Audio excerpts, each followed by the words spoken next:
Merci d'être présent. En tout cas, merci beaucoup pour tous ceux qui ont suivi le vendredi en direct. C'était super le nombre de personnes qui l'ont vu. La vidéo a été vraiment très bien partagée. Merci, merci. Bien.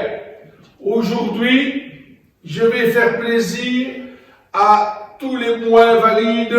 Et je pense à un particulier, c'est de Bernard. Bernard, il a un handicap, il n'a pas de bras avant gauche. Et donc, je vais montrer des techniques adaptées, mais qui sont extrêmement importantes. Et en quoi elles sont importantes pour les valides?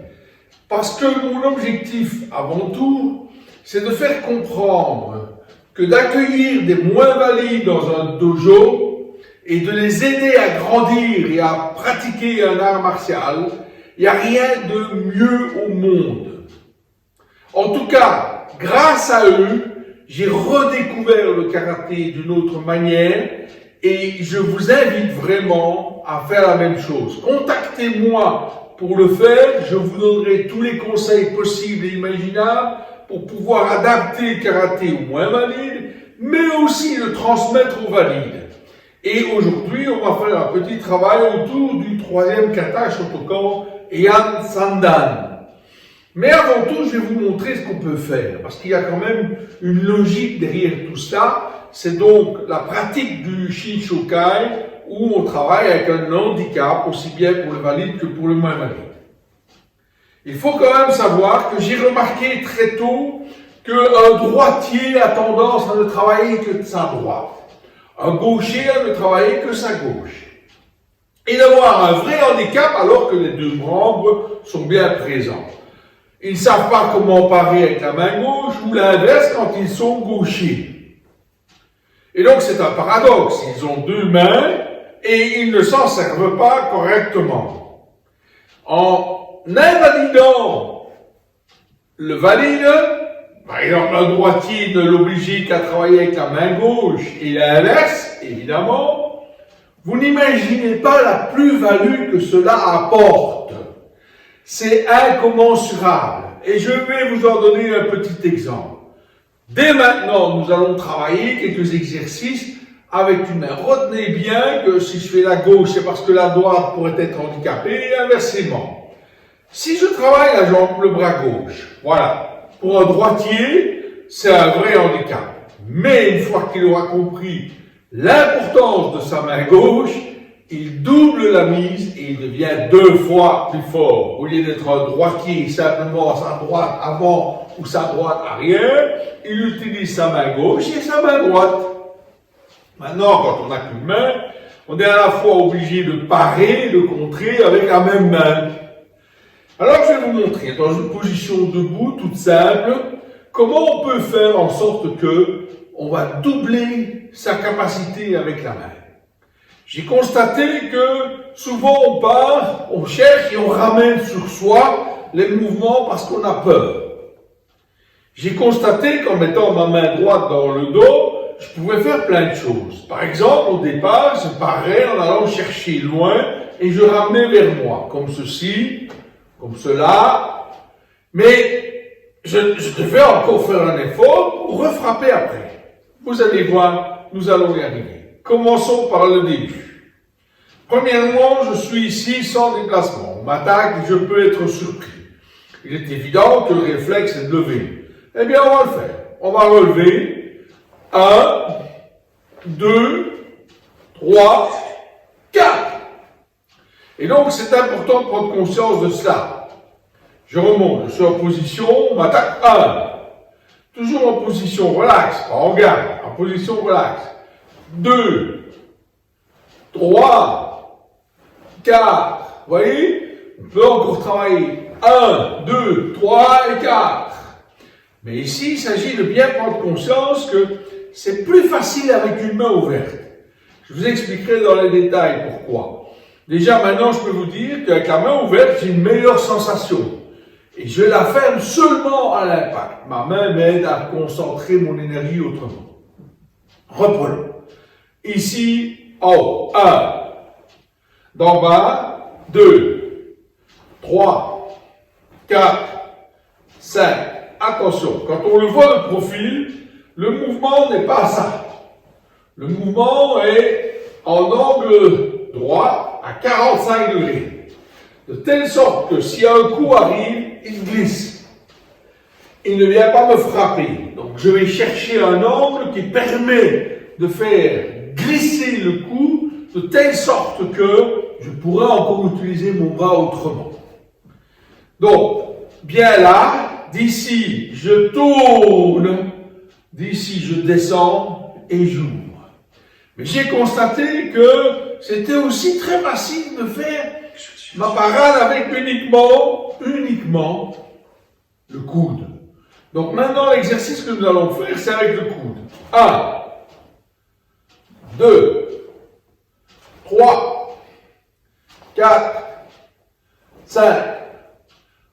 1, 2, 3, 4, 5. 1, 2, 3, 4, 5.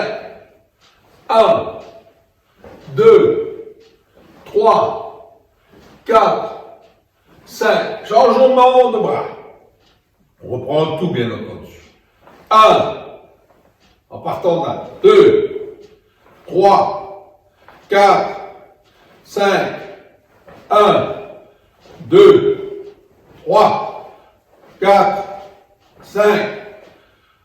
1, 2, 3, 4, 5. 1, 2, 3, 4, 5. Voilà, ça c'est le premier. Le coude maintenant.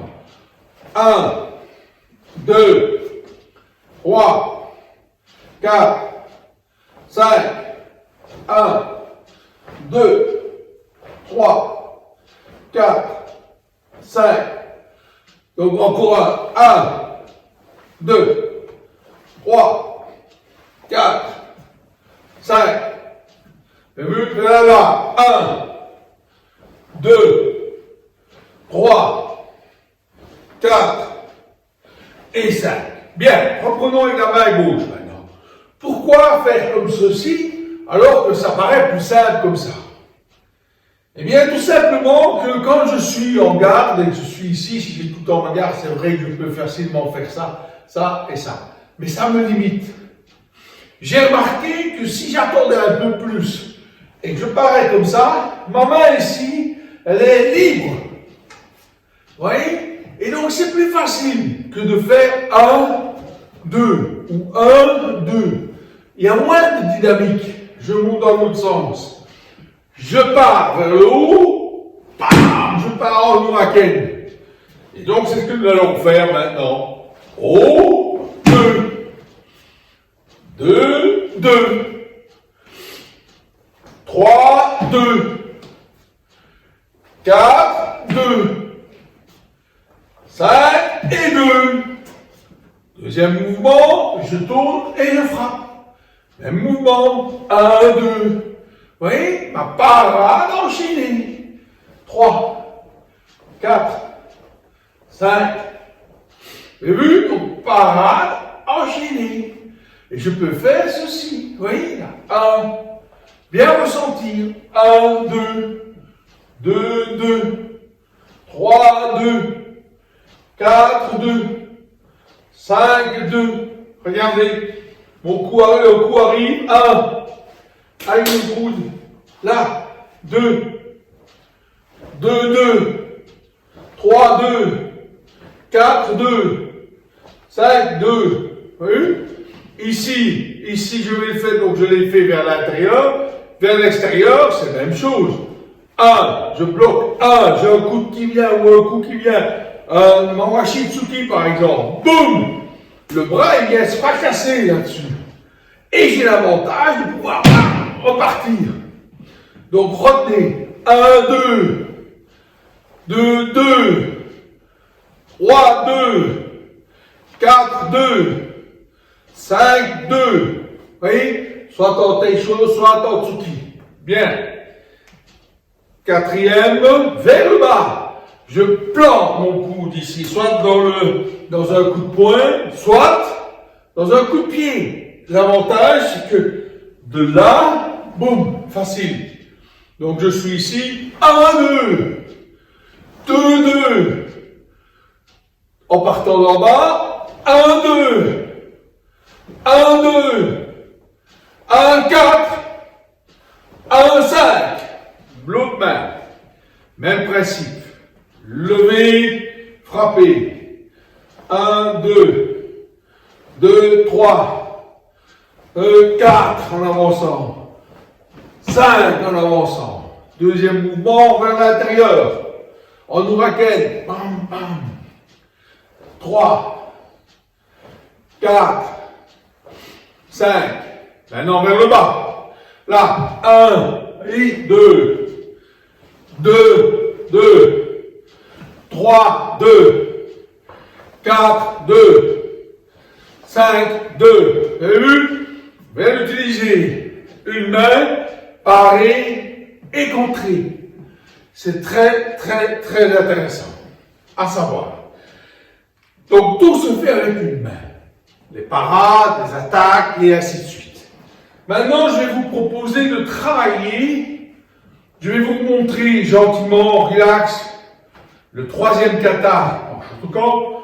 Et puis nous allons le faire en Shinchokai Hidari et Shinchokai Migi. Hidari gauche, Migi droite. Très souple pour mémoriser. Voilà. Et en Sandan, lentement. 1, 2, 3, 4, 5, 6, 7, 8, 9, 10, 11, 12. Je monte, on est dans l'autre sens. 1, 2, 2, 3, 4, 1, 2. Voilà, ça c'est pour remémorer ce qu'on doit savoir. C'est pour bien remettre dans son esprit le kata, de telle sorte que vous allez comprendre maintenant les adaptations. Je m'explique. Lorsque je fais 1, puis 1, 2, mes deux bras travaillent. En Shinchokai, je vais proposer 1. Là, je vais bloquer et bloquer. Mais pas deux fois, ça ne sert à rien. Maintenant, quand je suis ici, je fais cela. Eh bien, ici, comme c'est avec mon bras gauche uniquement, je vais faire ceci en Zen Kutsudashi et en Sotoki. Donc, je respecte mes mouvements. Il fait ça et je le fais là. Ensuite, 1, 2, même chose. D'accord? Donc, quand j'ai fini, là, je fais double parade. Eh bien, j'ai terminé avec mon bras, je fais une simple parade. Dans le kata, j'ai fait double parade. On attrape le bras avant et on fait le quitter. Ici, alors ici, dans le kata, soit je viens frapper entre les jambes, soit je me dégage d'un mouvement. D'accord? Et puis j'enchaîne mon mouvement Kibalashi. Et si je n'ai qu'une main, je suis arrivé là. D'accord? Gyaku en équité. Ici, je vais frapper aussi en bas. Là, chercher à frapper en bas pour me mettre dans une position favorable. Je vais tourner en Zenkutsu, en Kibalashi. D'accord? Mon poing va venir frapper là. Et puis j'avance en Tsuki. Jusque-là, on comprend très bien et je tourne. Je vais le faire de dos d'abord et puis de face. Quand je suis ici, ma main est bloquée là derrière. Dans le kata, on fait ceci, on bloque un coup de pied ou un coup de poing, on bloque un coup de poing et on contre. Mais ici, c'est pas la même chose. Ici, c'est que mon poing droit. Je ne peux pas faire ceci, et puis je bloque comment? C'est pas possible. Donc, je vais faire une modification du mouvement. Je vais parer ma jambe, mais je vais contrer mon coude, comme vous venez de le voir. Là. Et puis je vais faire remarquer. Le mouvement suivant, je peux le respecter comme dans le kata. Hop, hop. Et le troisième, je reproduis la même chose. 1, 2. Dans le kata, on termine par 1, 2 en Shotokan. Et puis on fait tate Shitoke. Ici, j'ai fait parade contre. Je suis là. Et au lieu de faire tate Shitoke, je le fais en intérieur, à l'intérieur du mouvement. Ensuite, on avance en Otsuki, ça c'est la même chose. Ici, je ramène, je déplace, je fais un coup de coude en bas. D'accord? Coup de coude en bas. Et puis je me déplace, je frappe à la tête. Je reviens.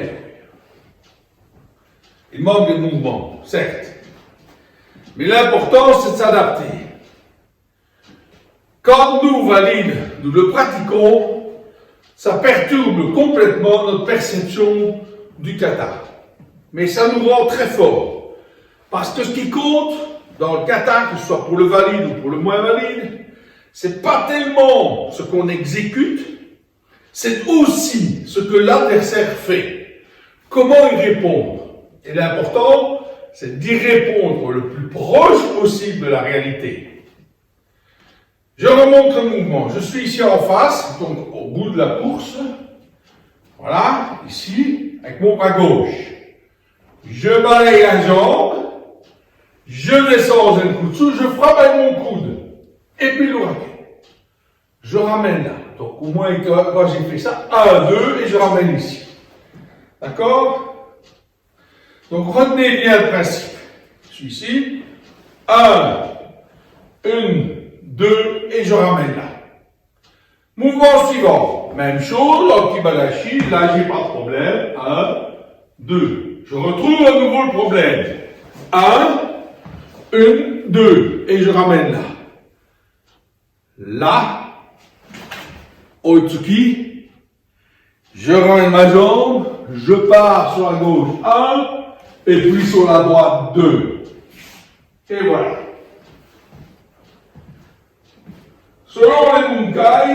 Selon les bunkai, dans le troisième, il y a une projection ou de l'autre côté. Mais il y a aussi, je frappe dans le côte, je donne un coup sur le côté, même chose de l'autre côté, pour me dégager. C'est deux façons d'interpréter. Comme je suis seul et que je ne peux pas faire le bunkai tout seul, ça n'est pas évident. Le jour où je l'aurai trouvé, je le ferai. Mais en attendant, ce n'est pas vraiment le cas. Donc je me dois d'imaginer ce que je fais. 1 et 2. Ça reste dans la logique du kata. Maintenant, on vient de le faire en midi. Mais en Igari, ça s'inverse. Là, c'est facile, c'est proche du kata. Mais ici, je pars avec l'autre bras. Donc, je monte. Premier mouvement avec l'autre bras. En Zenkutsu. Parce que, si je reste en Gokutsu, je suis trop court. Si je reste en Zenkutsu, je suis trop court. En Kokutsu, pardon. Donc, ça n'a pas de sens. Tandis qu'en Sotoke, oui, ça fonctionne. Donc, je garde le même schéma et ça fonctionne. Par contre, à droite, je peux, sans problème. Et je reprends. 2. Là, ici, on fait Sotoke. On attrape le bras. Attraper, piquer. D'accord? Il me saisit. Ben là, je peux toujours faire comme dans le troisième. Revenir frapper là. Je vais tourner, frapper en Tsuki. Parce que sinon, si je le fais en Kibadashi, mon Tsuki ne vaut rien. Donc, je dois le faire en Zenkutsu. Ensuite, avancer, frapper. Vous aurez remarqué que j'insiste particulièrement de saisir l'opportunité du déplacement pour armer. Ça paraît bizarre. On dit, oui, mais il y a un point faible, parce qu'on pourrait très bien le garder pour là, mais on n'a plus de force. Je trouve que c'est intéressant, lorsque j'ai frappé, de ramener pendant le départ. Ça me permet de faire un bel équité. Si on veut me toucher, me saisir, ben, il y a un bel équité. Donc ça, c'est important. Je suis arrivé là-bas. Ici, là. Maintenant, je vais faire le kata comme je l'ai appris. Ici, pas de problème. 1, 2. Je retrouve le même problème, donc c'est à l'envers. 1, 1, 2, et je ramène là. 3, 1, 1, 2. Très bon. Hop, excellent. Tac, ramener 1, et on inverse. Tout simplement. Voilà. Donc, on vient de le voir en Hidari et en Migi. Les adaptations sont faites en fonction de la réalité d'un bunkai. Ça peut paraître bizarre. Au lieu de faire ceci, 1, 1, 2, d'accord? Que je fasse ici, j'ai ma main derrière le dos, mon coup de pied, oui, il vient bien là. Mais là, il faut que je parte loin. Vous avez vu ce qu'on a vu tout à l'heure? Je frappe à la tête et je reviens là. Comme ça, je suis dans la logique du kata. Ici, même chose. 1, 2, 3, 4. Et ici, je reproduis le même mouvement. Hop, hop, hop. Et puis j'avance. Profitez bien de ce déplacement pour le faire correctement. Voilà. On vient de voir ici les trois formes de kata, le Shotokan, en Hidari au niveau Shinshokai et en Migi au niveau Shinshokai.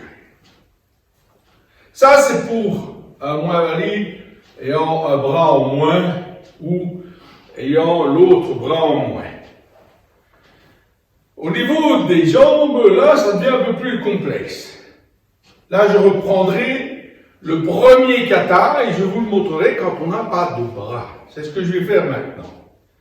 Quand on n'a pas de bras, si je tourne là, je risque de prendre le coup.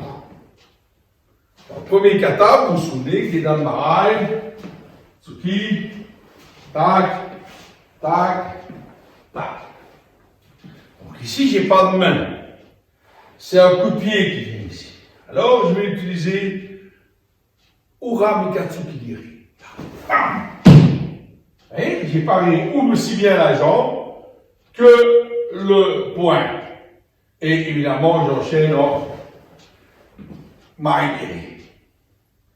Ici, je vais faire le demi-tour parce qu'il y a une attaque de mon adversaire. Eh bien, même chose, je reviens ici, hop, Mikatsu Kigiri. Saisir la main, un peu difficile. Je reste dans l'esprit, Maigiri, Maigiri. Dans le kata, je fais Maigiri assez haut. En combat, on le fera plutôt au niveau moyen. Mais c'est important de le faire assez haut, parce que ça permet de pouvoir se protéger avec les jambes. Je m'explique. Nous allons voir dans un instant Ageuke. Il y a 3 fois Ageuke. Et quand on n'a pas de bras, comment fait-on? Ben, je vais vous le montrer. Donc, nous étions arrivés ici. Ici, je fais toujours ma parade, hop, sur le Maigiri. D'accord? Et là, il y a, éventuellement, je prends ma précaution, je fais un coup Maigiri. Un autre Tsuki qui avance. Je ne vais pas reculer puisque le kata est en avant. Eh bien, je vais faire un Maigiri très court et très montant pour faire disparaître le bras. Et comme il y en a 3, ben, très court remontant. On va jusque là, je remonte. Ici, voilà. Blocage, enchaînement. Ramener, blocage, enchaînement. Blocage, un coup, un haut, 2 hauts, 3 hauts. Si un coup de poing y arrive, il y a moyen de me défendre. On reste dans le même principe. Puisqu'il y a un guédin de marais par là, je fais en Ura. Mikatsu Kigiri, Maigiri. Remets l'autre par rapport à tout à l'heure. 1 et 2. Et le troisième, même chose. Ici, au lieu de le faire en haut, le Maigiri, je vais le faire au niveau moyen au-dessus. D'accord? 1, 2, 3. Maintenant, c'est encore un autre outil. Alors ici, je me mets très vite en Neko Ashidashi, en hauteur, d'accord? Et j'enchaîne par là, hop, et je ramène en Kokutsu. Même chose ici, hop, et là, hop, et je ramène en Kokutsu. Yo. Ça, c'est le premier kata, et un Shodan, Ogiri, Maigiri. Donc, on peut le travailler sans les mains, on peut le travailler avec les deux mains, et on peut le travailler soit avec la main gauche, soit avec la main droite. Ça, c'est donc les adaptations pour un moins valide qui n'aurait qu'une main. D'accord? Ou un moins valide qui n'a pas ses mains. Il y a encore d'autres cas, notamment pour ceux qui ont des béquilles, poliomyélite, ou quelqu'un qui a un handicap assez important qui nécessite qu'il se déplace avec une béquille, enfin deux béquilles. Dans ce cas-là, on fait exactement la même chose. Mais la priorité pour un moins valide qui ne sait pas se tenir debout sans béquille, c'est d'apprendre à se relever sans béquille. S'il est agressé dans la rue, il doit pouvoir se relever rapidement. Et donc, je leur apprends à se relever rapidement. Il faut dire qu'en général, ils ont une très grande souplesse. À partir de ce mouvement, ils se redressent, et puis ils peuvent récupérer leur béquille. Et parfois, ils ne peuvent pas. Donc, ils doivent apprendre à avoir un meilleur équilibre, quel que soit leur handicap. C'est d'abord renforcer leur équilibre. Ensuite, tout en se tenant avec une main, on fait tout le kata avec une main, avec une béquille. Si je le fais avec une main, ça marche, ou alors je vais le faire en faisant des tsuki, je vais me déplacer, je vais des danbarai remonter et frapper. Je vous montrerai ça de manière précise. Il me manque des béquilles pour vous montrer, mais je le ferai très prochainement. Donc, retenons bien les choses. On travaille avec la main avant, toujours pareil pour pouvoir enchaîner. Si je pars là, c'est plus difficile pour revenir. Si j'ai fait ça, j'ai un meilleur mouvement. Et puis adapter au valide, croyez-moi, vous seriez bien étonné en combat des avantages, des nombreux avantages d'avoir une main à l'avant qui part dans tous les sens, qui revient, qui peut en même temps repartir et puis partir avec mon autre bras. Croyez-moi, c'est un sacré avantage que je vous propose d'adopter. Voilà. Donc, aujourd'hui, on a vu comment adapter aux moins valides, comment les valides peuvent apprendre beaucoup plus grâce à la pratique des adaptations. Vous avez vu avec des gens, comme c'est contraignant, c'est pas évident pour un valide, mais ça nous rend beaucoup plus autonomes, ça nous rend beaucoup plus valides. Donc, je vous invite à bien comprendre le principe, et tous les professeurs, les sensei, qui voudraient pouvoir aller plus loin. Moi, j'ai maintenant plus de 40 ans d'expérience avec le travail des moins valides. C'est en les amenant à devenir des ceintures noires que j'ai dû adapter tous les katas. Je les ai fait en Shotokan, mais même dans d'autres styles. Et je les ai fait aussi en aveugle. J'aurai l'occasion de vous le montrer comme je l'ai déjà fait précédemment. Donc, c'est important de comprendre cela. Et je vous invite vraiment à réfléchir sur les nombreux avantages que je vous partagerai si vous me le demandez. Comment aider un moins valide à progresser? Je vous garantis que vous serez les premiers bénéficiaires. Donc, n'hésitez pas. Et si vous avez la moindre crainte, appelez-moi.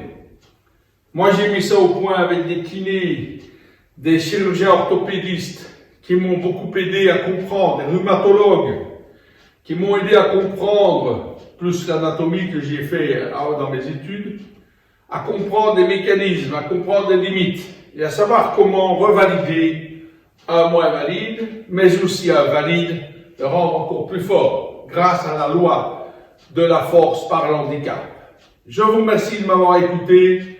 À très bientôt, c'est-à-dire mercredi 17h30 pour la prochaine vidéo. S'il vous plaît, continuez à être aussi nombreux à partager. Vous rendez service à un maximum. Si dans votre public, dans votre entourage, quelqu'un connaît un moins valide et qu'il a envie de lui partager la possibilité de pratiquer un art martial qui ne l'invalide pas, au contraire, qui rend beaucoup plus fort, qu'il puisse me contacter, c'est un service que vous leur rendez. Donc n'hésitez pas, partagez-le avec un maximum de gens, vous rendrez tout le monde heureux. Moi en premier, parce que je peux rendre heureux des moins valides. Et je pense à toi, Bernard, qui me regarde en ce moment. Crois-moi, il y a du chemin à faire et tu vas bien t'amuser à le faire. Os, Moxo.